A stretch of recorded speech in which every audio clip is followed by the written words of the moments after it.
السلام علیکم ورحمۃ اللہ وبرکاتہ۔ باب ما یقول اذا خرج من الخلاء۔ عن عائشة رضی اللہ عنہ قالت كان النبي صلی اللہ علیہ وسلم اذا خرج من الخلاء قال غفرانک۔ تھے نبی صلی اللہ علیہ وسلم جب بیت الخلاء سے نکلتے تو کہتے تھے غفرانک، اغفر غفرانک، اے اللہ تو مجھے بخش دے، یا اطلب اسألو غفرانک، اے اللہ میں تجھ سے بخشش کا سوال کرتا ہوں کہ تو مجھے بخش دے۔ سند کے سارے راوی ٹھیک ہیں۔ یوسف اس کو مقبول کہا گیا ہے، بل صدوق حسن الحدیث، ذکرہ ابن حبان فی الثقات ووثقہ العجلی والذہبی وصحح حدیثہ ابن حبان والحاکم۔ اور یہ جو روایت ہے اس روایت پہ حکم صحح الحاکم و ابو حاتم و ابن خزیمہ و ابن حبان والنووی۔ باب فی النہی عن استقبال القبلۃ بغائط او بول۔ منع ہے قبلہ کی طرف منہ کرنا قضائے حاجت کے وقت۔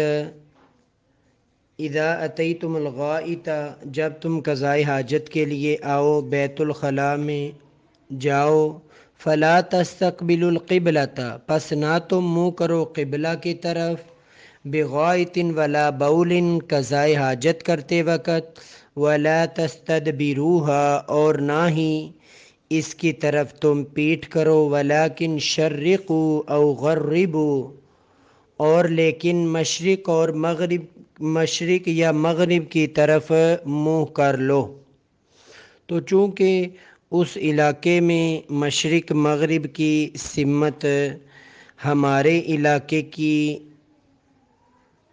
سمت کی بجائے اور طرح سے بنتی تھی کہ مشرق مغرب میں جب وہ منہ کرتے تھے تو نہ ان کا چہرہ قبلہ کی طرف ہوتا تھا اور نہ ہی ان کی پیٹھ قبلہ کی طرف ہوتی تھی، جبکہ اب ہمارے پاکستان میں اگر اس طرح کریں تو پھر کیا ہوگا، مشرق و مغرب کی طرف منہ کریں تو یا تو ہماری پیٹھ قبلہ کی طرف ہوگی یا ہمارا آگے والا حصہ چہرہ قبلہ کی طرف ہوگا۔ بہرحال ہر علاقے کا اپنا اپنا حساب ہے، مقصد صرف اور صرف حدیث کا یہی ہے کہ نہ منہ قبلہ کی طرف ہونا چاہیے نہ پیٹھ قبلہ کی طرف ہونی چاہیے قضائے حاجت کے وقت۔ ابو ایوب رضی اللہ تعالی عنہ کہتے ہیں کہ فقدمنا الشام، پس ہم ملک شام گئے، فوجدنا مراحیض، پس ہم نے پایا واش روموں کو، مرحاض کی جمع ہے، آپ کو پتہ ہے مفعال کا وزن یہ آلہ کے لیے استعمال کیا جاتا ہے۔ قد بنیت مستقبل القبلۃ، وہ بنائے گئے تھے واش روم قبلہ کی طرف منہ کر کے، مراد ان کی سیٹیں اس طرح سے لگائی گئی تھی کہ قضائے حاجت کرنے والے کا منہ قبلہ کی طرف ہو جاتا تھا۔ فننحرف عنہا، پس ہم اس سے پھرتے تھے، ونستغفر اللہ، اور ہم اللہ سے بخشش مانگتے تھے، اپنے لیے بخشش مانگتے تھے یا وہ واش روم بنانے والوں کے لیے بخشش مانگتے تھے یا تمام گناہ گاروں کے لیے بخشش مانگتے تھے۔ کننا ننحرف، کننا سے پتہ چلتا ہے کہ یہ کام مستقل ہوتا تھا، کننا ننحرف، یہ بھی لفظ بعض روایات میں موجود ہیں۔ بعض لوگ کہتے ہیں یہ واش روم غیر مسلموں نے بنائے تھے، یہ بھی ممکن ہے، لیکن یہ بھی ممکن ہے کہ مسلمانوں نے بنائے ہوں، اور یہ بھی ممکن ہے کہ ایسے موقع بھی علماء کے ہیں کہ قبلہ کی طرف منہ اور پیٹھ کرنے کی گنجائش ہے واش روموں کے اندر، جیسے کہ اس کی وضاحت آگے والی حدیث پڑھانے کے بعد کرتے ہیں۔ باب ما جاء من الرخصت فی ذالک، قبلہ کی طرف منہ کرنے کی رخصت۔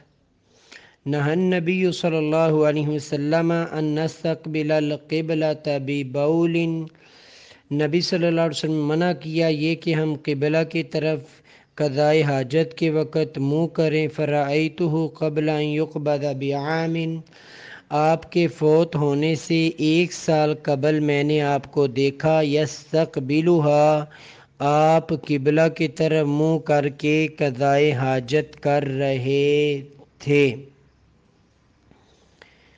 آگے والی روایت بھی ہے، ابن لہیہ کہتے ہیں ابو الزبیر سے بیان کرتے ہیں عن جابر عن ابی قتادہ انہ رأى النبی صلی اللہ علیہ وسلم یبول مستقبل القبلۃ، کہ بے شک ابو قتادہ کو انہوں نے دیکھا کہ وہ، ابو قتادہ کہتے ہیں کہ انہوں نے نبی صلی اللہ علیہ وسلم کو دیکھا کہ وہ قبلہ کی طرف منہ کر کے قضائے حاجت کر رہے تھے۔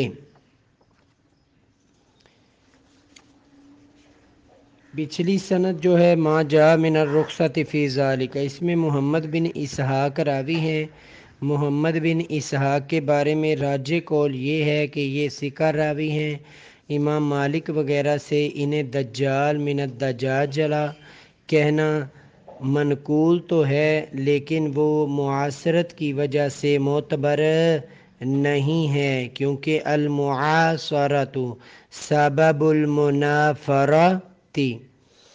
اسی طرح یہ بھی بات لکھی گئی ہے، محمد بن اسحاق امام ابو حنیفہ سے حسد رکھتا تھا۔ ترجمان حق محرم الحرام 1429 ہجری، جلد 2، شمارہ نمبر 1، صفحہ 27۔ تو یہ بات بھی درست نہیں ہے۔ اس سند کے سب سے پہلے راوی محمد بن بشار اور محمد بن مثنی دونوں امام ترمذی کے استاد ہیں، بلکہ صرف امام ترمذی کے استاد نہیں، کتب ستہ والوں کے بھی استاد ہیں۔ 9 راوی میرے مطالعہ میں ایسے آئے ہیں جو تمام کتب ستہ والوں کے استاد ہیں، اور ان 9 کے علاوہ کوئی 10واں ایسا نہیں ہے کہ جو کتب ستہ والوں کے استاد بھی ہوں۔ پہلے نمبر پہ محمد بن بشار، جنہیں بندار بھی کہا جاتا ہے، محمد بن المثنی، ابو موسیٰ، زیاد بن یحییٰ الحسانی، عباس بن عبد العظیم العنبری، ابو سعید الاشج، عبداللہ بن سعید الکندی، ابو حفص عمرو بن علی الفلاس، یعقوب بن ابراہیم الدورقی، محمد بن معمر القیسی البحرانی، نصر بن علی الجہضمی۔ سنن الترمذی جو احمد شاکر رحمہ اللہ کی ہے، اس میں یہ بات موجود ہے، جلد 1، صفحہ 65 پر۔ ابن لہیہ کی جو روایت اسی روایت کے آگے بیان کی گئی ہے، تو ابن لہیہ سے بیان کرنے والے چونکہ قتیبہ ہیں، قتیبہ کہہ رہے ہیں حدثنا ابن لہیعہ۔ ابن لہیہ کے بارے میں بھی اختلاف ہے کہ یہ معتبر راوی ہے یا کہ نہیں۔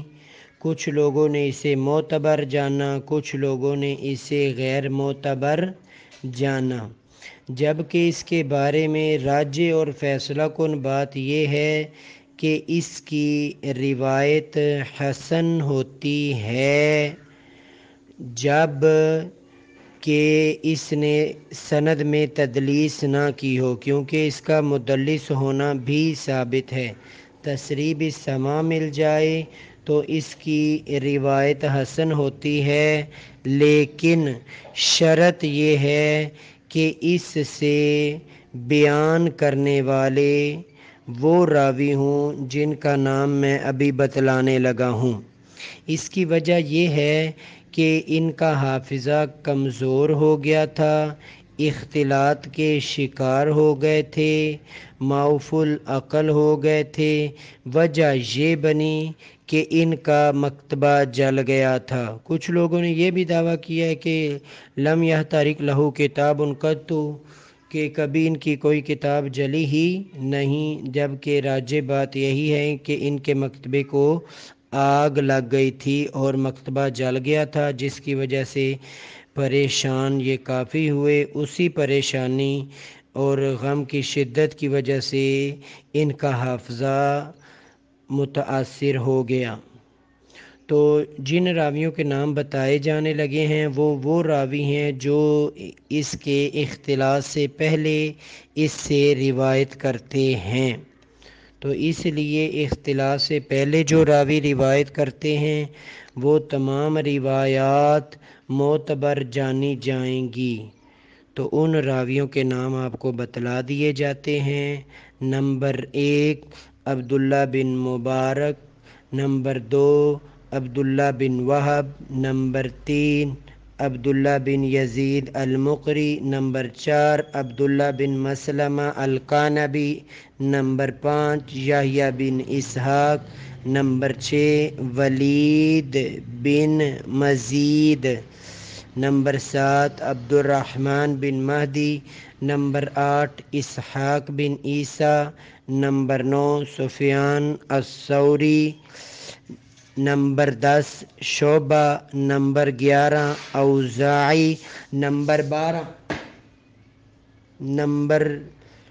12 عمر بن حارث المصری، نمبر 13 لیث بن سعد، نمبر 14 بشر بن بکر، نمبر 15 قتیبہ بن سعید، نمبر 16 عمر بن خالد، نمبر 17 ولید بن مسلم۔ تو جب یہ راوی سے روایت بیان کرنے والے ہوں اور سند میں تدلیس بھی نہ ہو تو اس کی روایت معتبر۔ اگر ان راویوں کے علاوہ کوئی اور راوی بیان کرنے والا ہو تو پھر اس کی روایت کمزور، ضعیف اور غیر ثابت ہوتی ہے۔ آگے بیان ہوئی ہے ابن عمر رضی اللہ تعالیٰ عنہ کی روایت، رقیت یوماً علی بیت حفصہ، ایک دن میں حفصہ رضی اللہ تعالیٰ عنہ کے گھر کی چھت پر چڑھا۔ بعض روایتوں میں ہے بیت لنا، ظاہری بیتنا بعض روایتوں میں ہے۔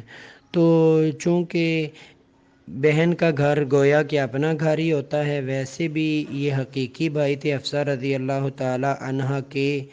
حفصہ رضی اللہ تعالیٰ عنہ کی وفات کے بعد یہ گھر انہیں بطور وراثت مل بھی گیا تھا۔ فرأیت النبی صلی اللہ علیہ وسلم، پس میں نے نبی صلی اللہ علیہ وسلم کو دیکھا، علی حاجتہ، اپنی قضائے حاجت پر، مستقبل الشام، ملک شام کی طرف آپ صلی اللہ علیہ وسلم نے چہرہ کیا ہوا ہے، مستقبل الکعبہ، کعبہ کی طرف پیٹھ کی ہوئی ہے۔ تو قبلہ کی طرف چہرہ اور پیٹھ کرنے کے بارے میں مختلف اقوال بیان کیے جاتے ہیں۔ ایک موقف یہ ہے کہ واش روم اگر بنے ہوں تو جس مرضی سمت منہ کر لیا جائے، اس میں کوئی حرج کی بات نہیں ہے۔ ایک بات کہیں پڑھی تھی، اس وقت حوالہ یاد نہیں ہے، وہ یہ کہ ایک صاحب نے اپنے بچے کو مدرسے پڑھنے کے لیے بھیج دیا، تو جب وہ اپنا کورس پورا کر کے آیا، پہلے دور میں یہی چلتا تھا کہ یہ جو 5-6 سالہ کورس ہوتا تھا، پڑھائی ہوتی تھی، وہ پورا کر کے ہی بچے گھر آیا کرتے تھے۔ اب تو ہر جمعرات شور مچایا ہوتا ہے کہ گھر جانا ہے، گھر جانا ہے۔ تو جب وہ اپنا کورس پورا کر کے گھر آیا، باپ بڑا خوش، اسٹیشن پہ اسے لینے گیا۔ تو جب واپس آ رہا تھا تو باپ کو پیشاب آیا، قبلے کی طرف اس نے منہ کیا تو بیٹا کہنے لگا، نا نا نا ابو جی، اس طرح منہ کر کے پیشاب نہیں کرتے۔ وہ بیچارہ اپنے بیٹے کے ساتھ چل پڑا۔ تھوڑی دیر بعد پھر قضائے حاجت کی شدت ہوئی تو اس نے پیٹھ کر دی قبلے کی طرف۔ تو بیٹا کہنے لگا نا نا نا، اس طرف پیٹھ بھی نہیں کرتے۔ پھر باپ چل پڑا بیٹے کے ساتھ۔ جب مزید برداشت نہ ہو سکا تو کتب کی طرف منہ کیا تو بیٹا کہنے لگا نا نا نا، اس طرف بھی منہ کرتے نہیں ہیں۔ وہ بیچارہ پھر اپنے بیٹے کے ساتھ چل پڑا۔ گھر آیا، ماں صدقے واری جانا شروع ہو گئی اپنے بیٹے کی کہ میرا بیٹا تو عالم بن کے آیا ہے۔ باپ نے کہا جب یہ تیرا پیشاب بند کرے گا پھر تجھے پتہ چلے گا۔ تو اگر واش روم وغیرہ بنے ہوں تو پھر تو جس مرضی سمت منہ ہو جائے، اس میں کوئی حرج کی بات نہیں۔ ایک یہ ہے۔ دوسرا یہ ہے کہ قبلہ کی طرف منہ نہیں ہونا چاہیے، پیٹھ ہو سکتی ہے۔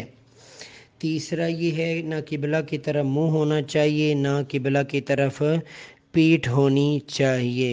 یہی موقف راجح، معتبر اور دلائل کی روشنی میں اقرب الی الصواب معلوم ہوتا ہے۔